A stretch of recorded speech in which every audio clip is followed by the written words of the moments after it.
Hey YouTubers, it's Charlie. Merry Christmas. So I thought it'd be fun to do some more Star Wars Easter eggs. So I know I was going to do a Kylo Ren video, so I'll start with some Kylo Ren specific Easter eggs. Just careful for spoilers from the movie if you haven't seen it yet, and the ticket giveaway is still going on. All you have to do to enter is be a subscriber and leave a comment on this video. It's just 2 IMAX gift certificates. So some of these are taken from the expanded material and the cross-section books that they've been releasing as part of the journey to The Force Awakens. So if you bought some of these books or you listen to the audio dramas, some of these might sound familiar. So a really big one first, Kylo Ren's lightsaber. The reason why it requires vents is because the lightsaber itself can contain the energy because it's built based on a cracked kyber crystal. So because it's cracked, that's why the blade itself looks like it vibrates. Unlike Rey, who's using Anakin Skywalker's original lightsaber, which is built perfectly based on Jedi specifications. The cool thing about kyber crystals is that they're very powerful, but this one is cracked, so very clearly it could blow up at any minute, just like Kylo Ren's personality. The lightsaber design itself is supposed to be 1,000 years old, going back to the Scourge of Malachor. Second big one, Kylo Ren's mask. The reason why it looks very reflective, like it's a very solid surface compared to Vader's mask, which had a lot of ridges, it had 2 separate holes for the eyes. Kylo Ren's is mostly meant to reflect back a lot of the stuff that's coming at him, so he's in a sense trying to reflect Vader's personality. It's a big personality thing, just like the lightsaber. Very unstable, very unfinished, very unsure of himself. Just riffing on other people's personalities, other people's lightsaber designs. Next big one, this actually makes you a little bit upset. So it turns out that Han Solo is the one that left Leia, left their marriage, because of what happened to Ben. Turns out if you read the novel, you find out that Leia learned about what was happening with Ben, with Snoke trying to turn him to the dark side. She wanted to handle it on her own and was not able to. So therefore, Han Solo kind of blames Leia for what happened to Ben. Maybe if they had made trying to save him from turning to the dark side a group effort, they might have been able to stop it.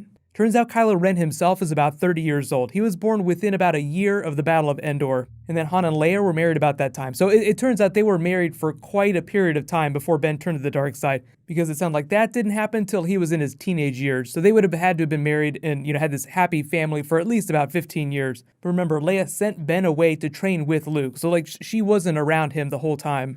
Next big one, not necessarily about the Knights of Ren, but about Snoke training dark side acolytes. Turns out Kylo Ren is not his first apprentice, but he says that he is his best because he started out as a light side Jedi. Most of his previous apprentices were like Darth Maul. They were always dark side Force users. The quote from the book talks about, Kylo Ren being this fallen Jedi. So the quote goes, "It's far more than that. It's where you are from, what you are made of, the dark side and the light. The finest sculptor cannot fashion a masterpiece from poor materials. He must have something pure, something strong, something unbreakable with which to work." So he just said, Kylo Ren started out on the light side, then came to the dark. It's much easier for Snoke to sculpt a master from that clay than from just a pure dark side user.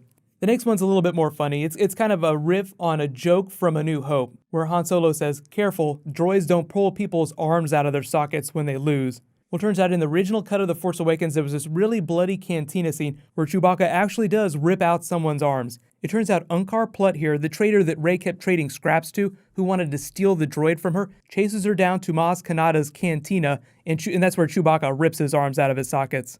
So Simon Pegg got his arms ripped out of his sockets. You can understand why they didn't want a really bloody scene like that in this PG-13 movie. But actually another Kylo Ren one here. So J.J. Abrams has actually kind of put forth a different interpretation of the character based on what he does to Han Solo. So I'll just say spoiler warning again. I said it at the beginning of the video, but in case you missed it, spoilers for what happens to Kylo Ren at the end of the movie. So here we go. J.J. Abrams says that what he did to Han Solo, killing Han Solo, was kind of like saying the character has no more good left in him. But in the book, in the book version that was based on an earlier version of the script, Kylo Ren goes away from that feeling bad about killing his father. So I actually like that interpretation a little bit more.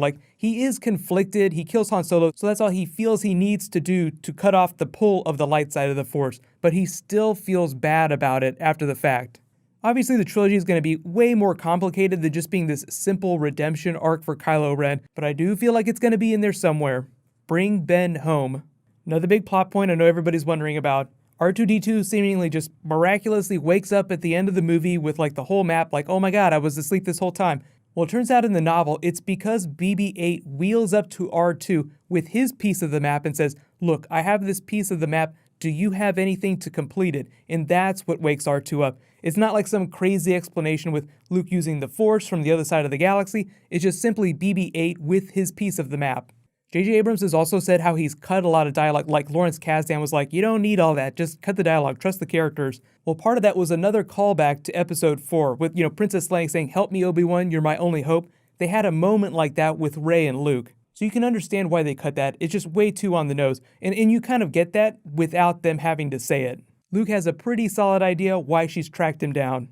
Another big R2-D2 Easter egg. So turns out he got maps, like the big map that he has at the end is maps of all the Jedi temples all over the galaxy. Luke was trying to find the first one. So that's why R2 is so important. When they were on the original Death Star, he downloaded all that information because Darth Vader, the Emperor, they had information on where all the Jedi were hiding, so naturally they would keep a database of that. So R2 was able to steal that. That's how Luke got the information. So once again, even though you don't see him a whole lot in the movie, R2 is one of the most important characters because he has so much information. Let me know in the comments though, do you guys actually want them to try and visit some of those other Jedi temples, or do you think it's going to be like a minor plot point? It sounds like it's just going to be a story thing, like they're not going to actually travel around and visit all these Jedi temples. But probably one of my most fun Easter eggs is the Tauntaun sleeping bag that Rey sleeps in. Like she sleeps in an AT-AT sleeping bag, just like the Tauntaun. So just more gas to throw on the Luke Skywalker daughter flames. And another really fun lightsaber one is when she has the vision, like it hallucinates and the floor changes and you see those panels light up. That's the exact same hallway design from when Luke Skywalker went to confront Vader for the very first time. So the takeaway is that the lightsaber is showing her old memories and places that the lightsaber has been that she has not been. But what's going to happen is there's a whole bunch of other Easter eggs. There's probably hundreds of Easter eggs that nobody has found yet. So I'll continue to do Easter egg videos as I find new stuff. But I'll be doing a couple more Star Wars bonus videos this weekend, so be sure to subscribe to get everything. There is a whole bunch of footage that just dropped. There's new trailers for Arrow, Legends of Tomorrow. There's even more new Flash footage and new Deadpool and new Doctor Who. So I'll post an updated video schedule on Christmas morning because there's like a whole bunch of stuff. I won't be able to do it all in the same day, but I'll get to it like in the next 2 days. So I'll post a schedule tomorrow. While you guys wait for everything to post, you can click here for my first Easter eggs video about all the cameos, all the special cameos in the movie, and you can click here for the latest Deadpool teaser trailer. Thank you so much for watching. Everybody, let's high five. I'll see you guys tonight.